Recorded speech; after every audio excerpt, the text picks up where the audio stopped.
Hari Om Tat Sat, and welcome to the Temple of Kriya Yoga.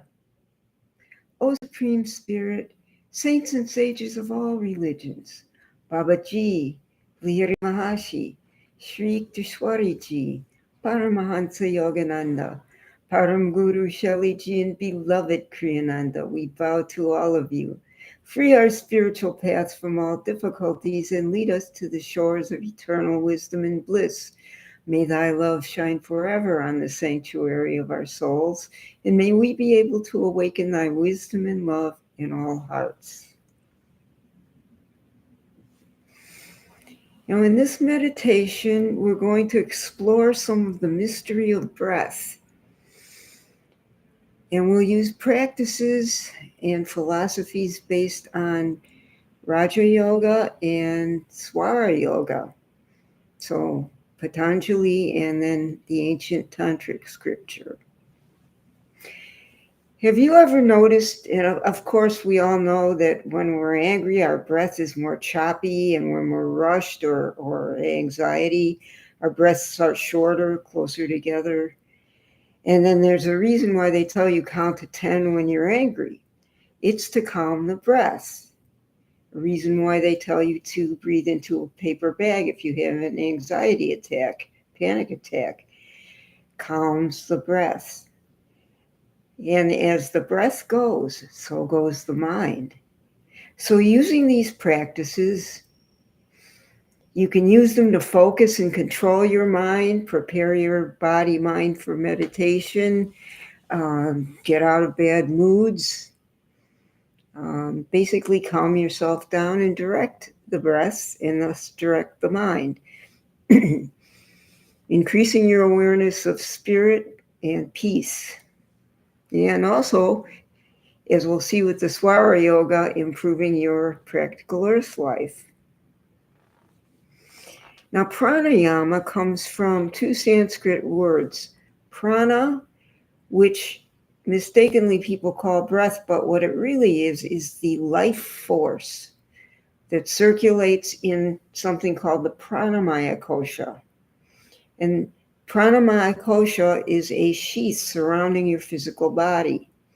So this energy comes in to the pranamaya kosha, circulates around your spine, giving you energy, vivifying you, oxygenating the blood. That's prana. And then there's ayama, and ayama means control. So what pranayama really means is control of the life force. And this, we can live for a while, as you know, with fasting, without food for a couple of days, without water, maybe a few more days. But we cannot live more than a few seconds or minutes without breath. So breath is really the secret of life. Breath is life, breath is spirit. And now these so many benefits and types of pranayama that there are. Some of the pranayamas help focus the mind. Some of them bring you extra energy, like the fire breath. Some of them soften emotions. They bring in more energy. They eliminate toxins, the bellows breath and such. They restore your natural rhythm of breathing. And actually, there's a theory in Hinduism that you're only allotted so many breaths per lifetime. Let's say it's 84 million. So you can breathe those breaths really fast and choppy, and then you'll have a shorter life, or you can breathe them long and slow and relaxed. And that will actually lengthen your life. And the Hindus actually bless their children, Ayushman Baba, may you have long life, because that is considered karmically favorable. So the normal person breathes something like 14 to 20 breaths per minute. But doing the pranayama practices, you can slow it down to 14 or even less. All of this in preparation for meditation and calmer earth life. Now, the word for lungs is actually pneuma, Pneu. And that comes from a Greek word nu, and in Hebrew it's ruach. And those words mean breath, but they also mean spirit. In all the languages you can find, breath, the breath word is also spirit. Wind is soul. So the lungs are considered actually your holy chalice. This is the secret holy grail, your lungs, because this is the closest point where the spirit enters and touches your body, actually. But, you know, it's a crazy world, and there's all these upsetting things going on, and social media, and overload of data, and constant bombardment from other people's thoughts and emotions, and television and whatnot in your workday. So constant stresses, and consequently, we have lost our natural rhythm of breathing, our natural rhythms of heartbeat, and all those other things. So we're really, really out of sync with spirit, or some of us are at least. But when you use the conscious breathing practices, we can restore this natural rhythm. And you do this very simply by just slowing down, pulling your energies inward, lifting to the Agya center, the sun center, and just closing your eyes and watching the breath. And Kriyananda used to recommend, even during your workday, even if you're standing, you take a moment, pull your energies in and pull them up. Do that just for a few seconds. And Kriyananda also recommended that you speak with your diaphragm. You thank it for what it's doing, because it's working all the time. And you talk to it, you say, diaphragm, do your duty. And this helps it remember to restore your rhythm. And then the energies get reharmonized and the rhythm flows by its own nature. Now, I'll give you a true story, true example of how I was able to use breath very simply in a dire situation. And here we were doing a tour of the Yucatan, and I had just been taking these incredible pyramids at Uxmal, and the guide stopped on the road by a cave, and he said, "Hey, we should go in here. It's famous. It's got all these Mayan artifacts in it and such." And I'm totally claustrophobic, and I don't like the dark, and I don't like small places, so I balked at that. But then I thought, well, I want to see Mayan statues and all this. I've never seen that before. So the small group went in. It's dark. We had to crawl through a passage, a rectangular, narrow passage, on our bellies to actually get to this main semicircular room where there were all these Mayan god statues and ceremonial offerings. And I'm looking around, and it was very, very fascinating. And all of a sudden, this string of light bulbs that's running through the cave, the lights go out. Worst nightmare for a claustrophobe, right? In the middle of a chamber where we had to crawl on our bellies, and I'm just starting to panic, seriously. And then I just said to myself, listen, you have no choice. You have to control this. So I closed my eyes, took several long, deep breaths, and I just kept doing that until I calmed down.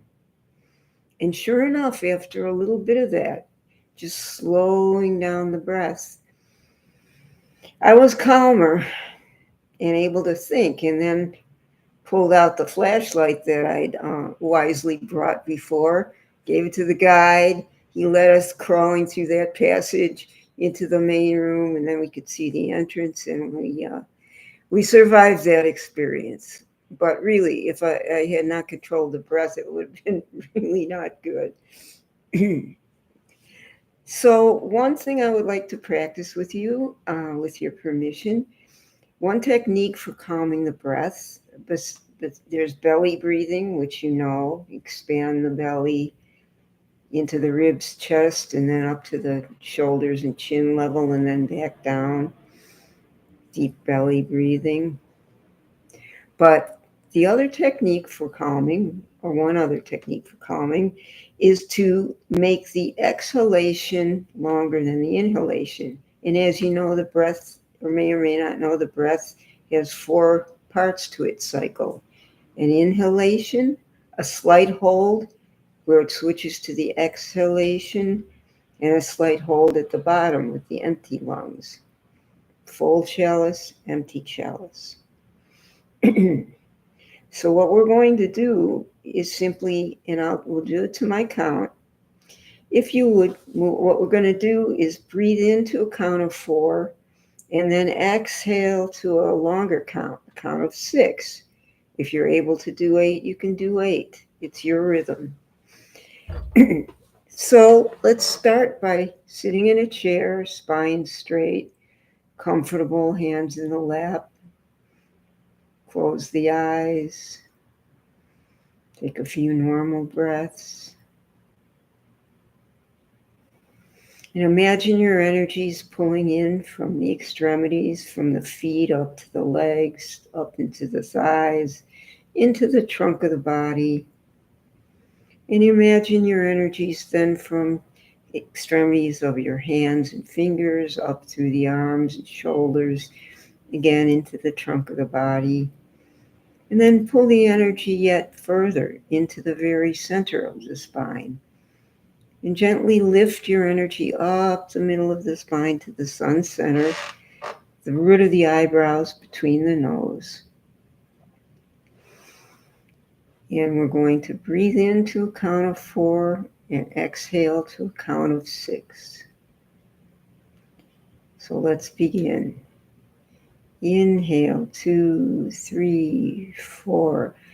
Exhale, 1, 2, 3, 4, 5, 6. Inhaling, 1, 2, 3, 4. Exhaling, 1, 2, 3, 4, 5, 6. Inhaling, 1, 2, 3, 4. Exhaling, 1, 2, 3, 4, 5, 6. Inhaling, 1, 2, 3, 4. Exhaling, 1, 2, 3, 4, 5, 6. And now it's your own rhythm. Inhale, but exhale, making the exhale count a little bit longer.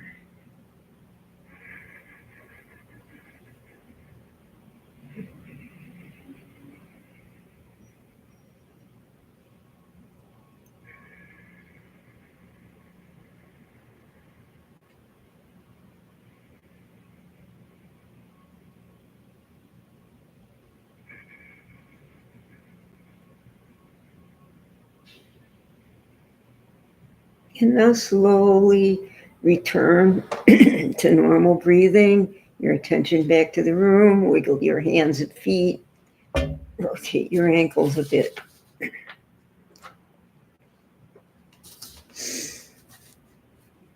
Stretch. And next we're going to talk about a very arcane and mystical subject, a branch of breath control called Swara Yoga. And this is taken from Tantric scriptures. Tantric scripture called the Shiva Swarodaya. It was written way back when, but it was not retranslated until the 1800s recently by one of the swamis.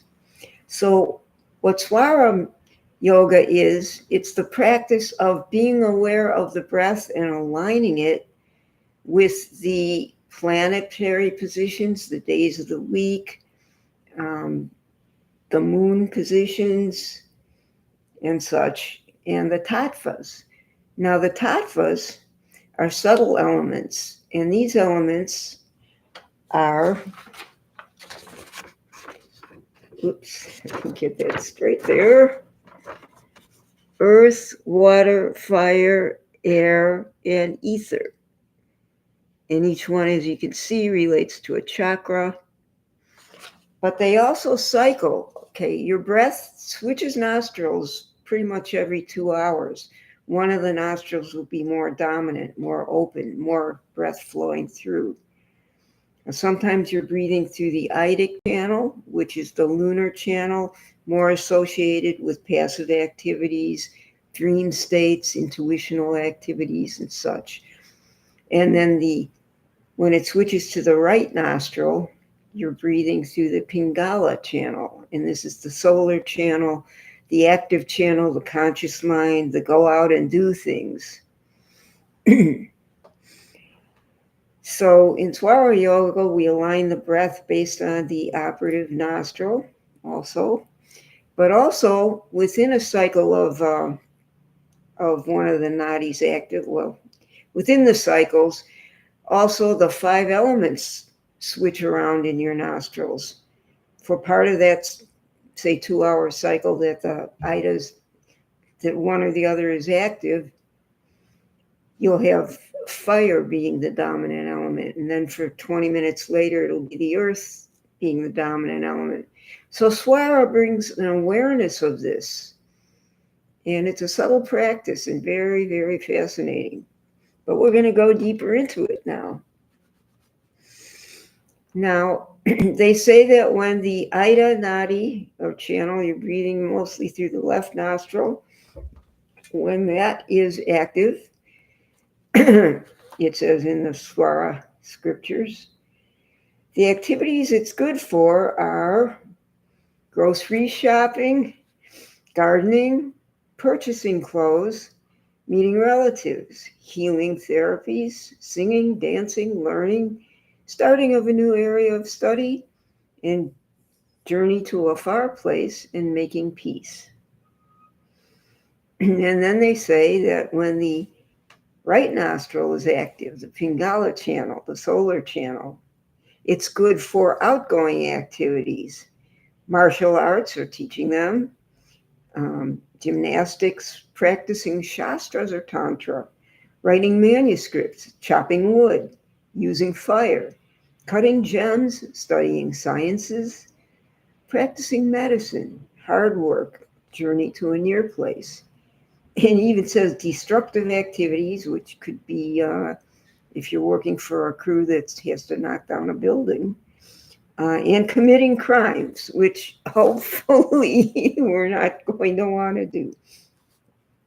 And another thing that's extremely important is not only do the nadis switch, but during the time that they switch, that short minute or two, breath flows evenly through both nostrils. And when it's doing that, it's flowing through Sushumna channel, which is the middle pillar, the balance between the Ida and Pingala, the feeling state versus the logic state or the emotional state, the middle channel. And when it flows through Sushumna, they say the only thing that you should be doing there is sitting quietly or meditating. So they don't want you starting any activities doing any activity during Sushumna. So what would be interesting to do, I'm going to explain there's ways of detecting which is the active nostril. Of course, we have to know that, right? So one way is to press one nostril, let's say the right nostril, and see if the breath is passing unobstructed openly through the other nostril. And the other, and then you can change it and compare which had a smoother breath flow. And if you go home, you can actually put a mirror under your nostrils and you'll see there'll be more vapor on the more open nostril. The other way is to close one nostril and feel whether the breath is cool.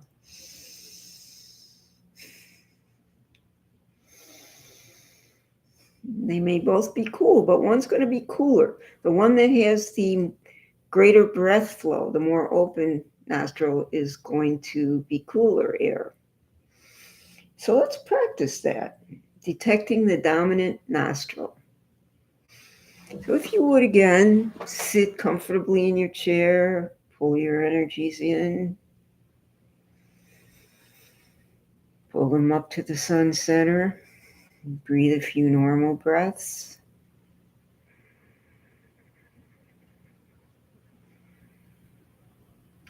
And if you like, close off your right nostril and breathe through your left.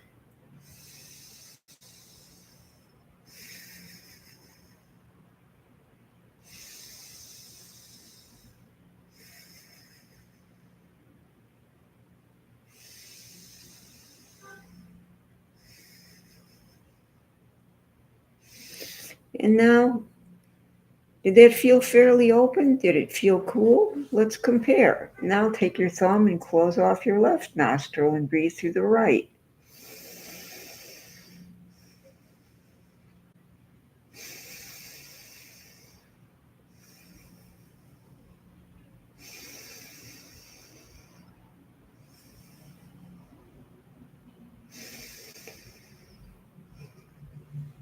And if you like, we can repeat.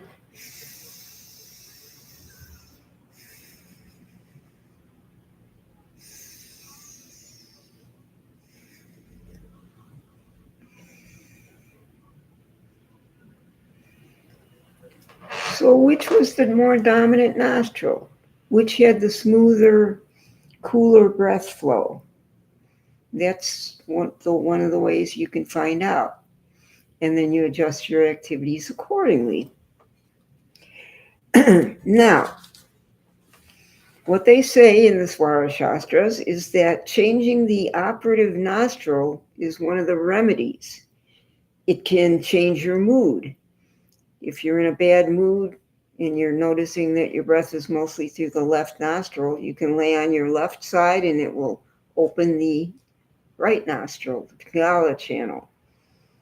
So that's one method of working with the Swaras. They say it can heal a disease if you lay on the side of the operative nostril and switch it. It says that it can bless a journey if you know which nostril to start the journey on, depending what direction you're going even. And ultimately, these practices can give you awareness to lift the Kundalini. Oh yeah, and I forgot to mention, and when we were practicing the observing the dominant nostril, it's possible it could have been going equally through both nostrils, and that would have been the Sushumnic period. Now, the definition of swara itself is two Sanskrit words. Swa or sva means self, but it doesn't mean little ego self. It means big cosmic consciousness self, the reality, what you really are, the giant blissful self. So that's what swa means. And swara thus means also breath, or so it's breath, it's the real self. And it also means vowel, interestingly. And as you know, you cannot speak without vowels. I don't think there's no language that you can speak without a vowel, even the clicking ones, I think. Just try to say a consonant without a vowel. Try to say another one. You need an outflow of breath, a vowel, to say that. Ba, be, be, bo, boo, and such. So breath is self, and it's also vowel.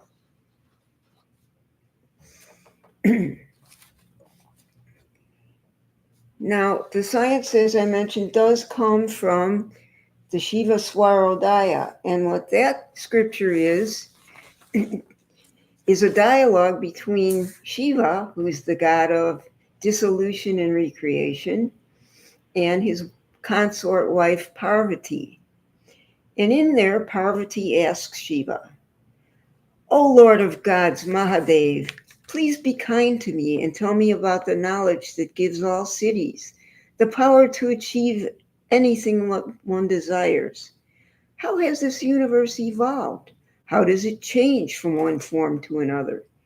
Where does it merge during the period of annihilation? Please explain to me the process of creation, preservation, and destruction of the universe." And Shiva answered, "Tadvad Brahmananda Putanam, Tadvain Paravarite, Tatva Vivate Devi, Tatvad Brahmand Niryaya." The universe has originated from the tattvas, the elements. All changes in the world of names and forms are changes in the elements. Into the elements all merge at the time of annihilation. The elements are, O Devi, the main constituents of the universe. There was in the beginning the one without name and form, the one without any attributes. From him originated Akasha. From Akasha originated air. From air originated fire. From fire originated water. From water, earth. Then the five elements each divided themselves into five and created the multiple forms of the visible world. Elements appear and disappear in their subtle form in the body and its psychic centers, the chakras, and in each nasal cycle, providing nourishment. Now, I'd like to go deeper into the study of the tattvas here. Let's see if I can get that diagram centered. Yes. Okay.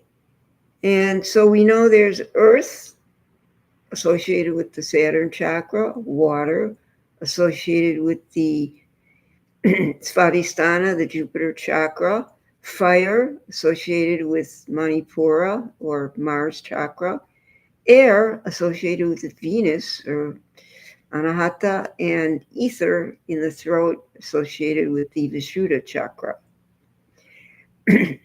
Now, when any given tattva is active, it will have a shape within your nostril. So when the earth element is active in your nostril, the breath flows pretty much through the center of your nostril. It's pretty full and it flows down through the center. That's earth. It has a shape of just flowing out like a rectangle. When the water tattva is active, you feel the breath mostly in a crescent shape at the bottom of your nostril where it flares. So water is at the bottom and crescent. When the fire element is active, it's a triangle at the top. The breath is more toward the top of the nostrils, toward the sinuses. When the air element is active, you feel the breath going out through the sides of the nostrils. When the ether element is active, and it's active for the shortest time, you feel the breath rotating around in a circle inside your nostril. Now, those are very, very subtle perceptions, but with your permission, I would like to try with you to meditate, and we can see if we can determine which tattva is flowing. So, if you would sit again, once again, comfortably in your chair.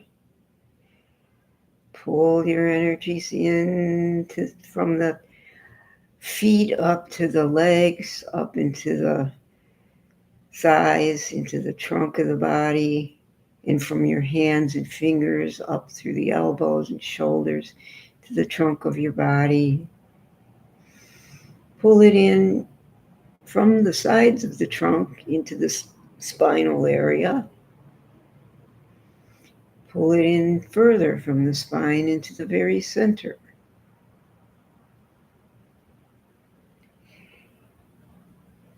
And just observe your breath.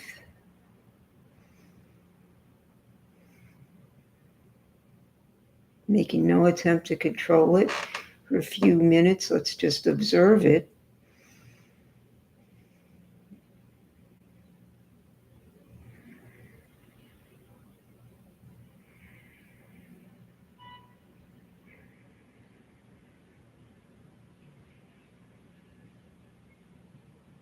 As it flows in and out by its own nature. And now, see if you can feel or see in your mind's eye the subtle shape of the breath.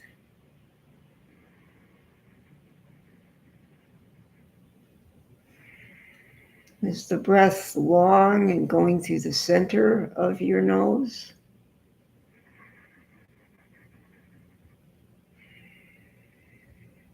If so, then the earth element is active.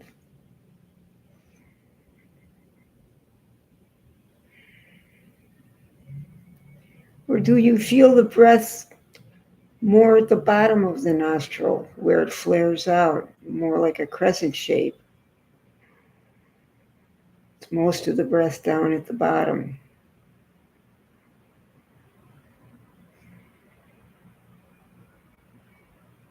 If so, then the water element is active. Do you feel it at the top of the nostril, sort of in a triangle shape?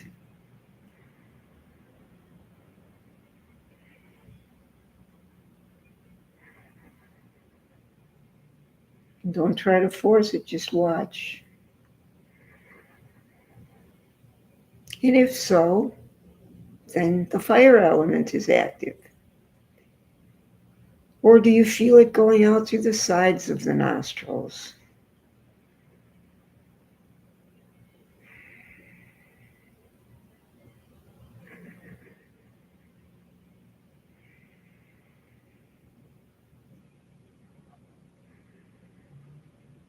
And if so, then the air element is active.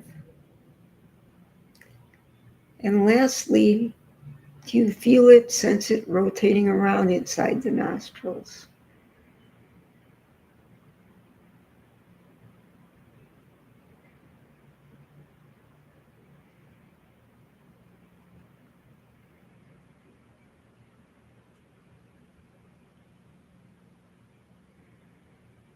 If so, that means the ether element is predominant. So gently return your energies back to your limbs, stretch a little bit. Think about just for a few seconds how subtle those perceptions are. And then we'll talk about, I think we will review then how they could be used.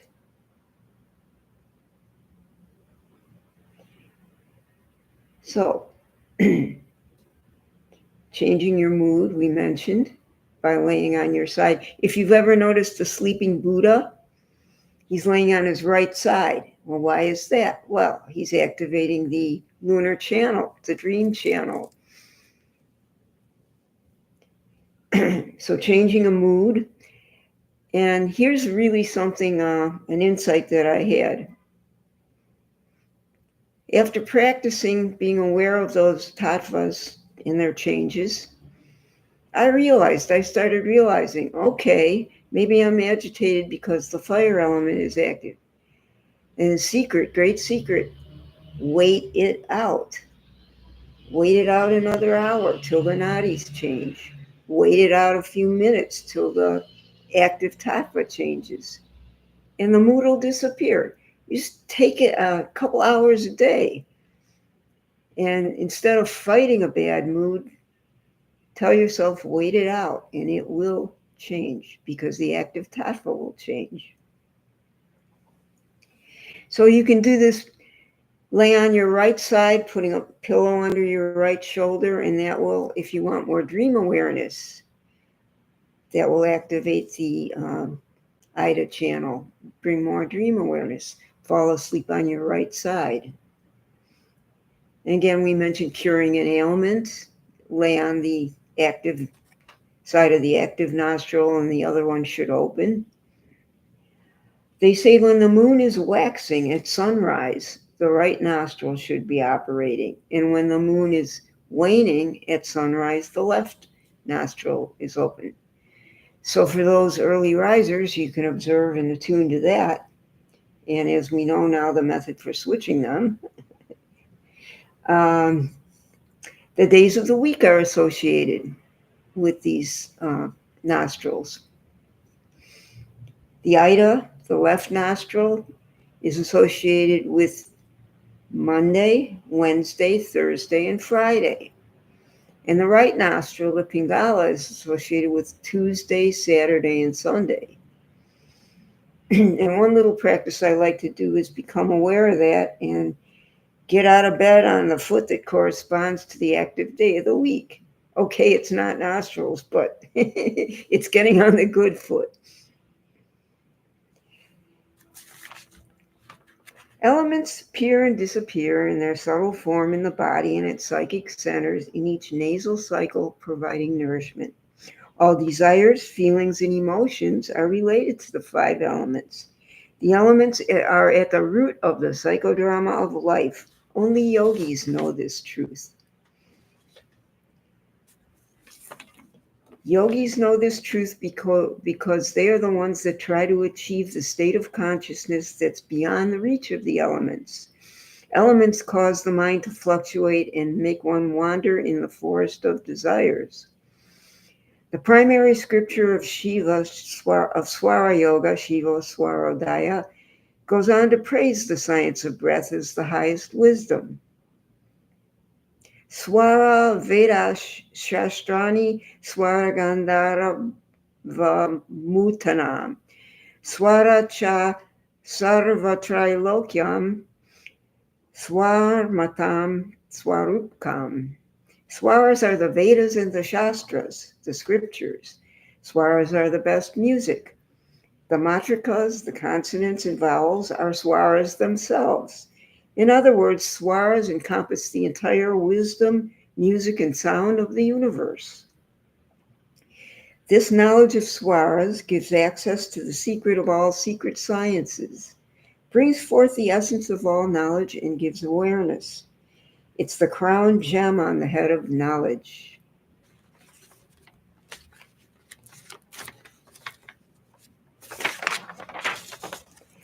Listen, O Devi, I will tell you the knowledge that's essential for all who dwell in their body, by knowing which all which is knowable is known.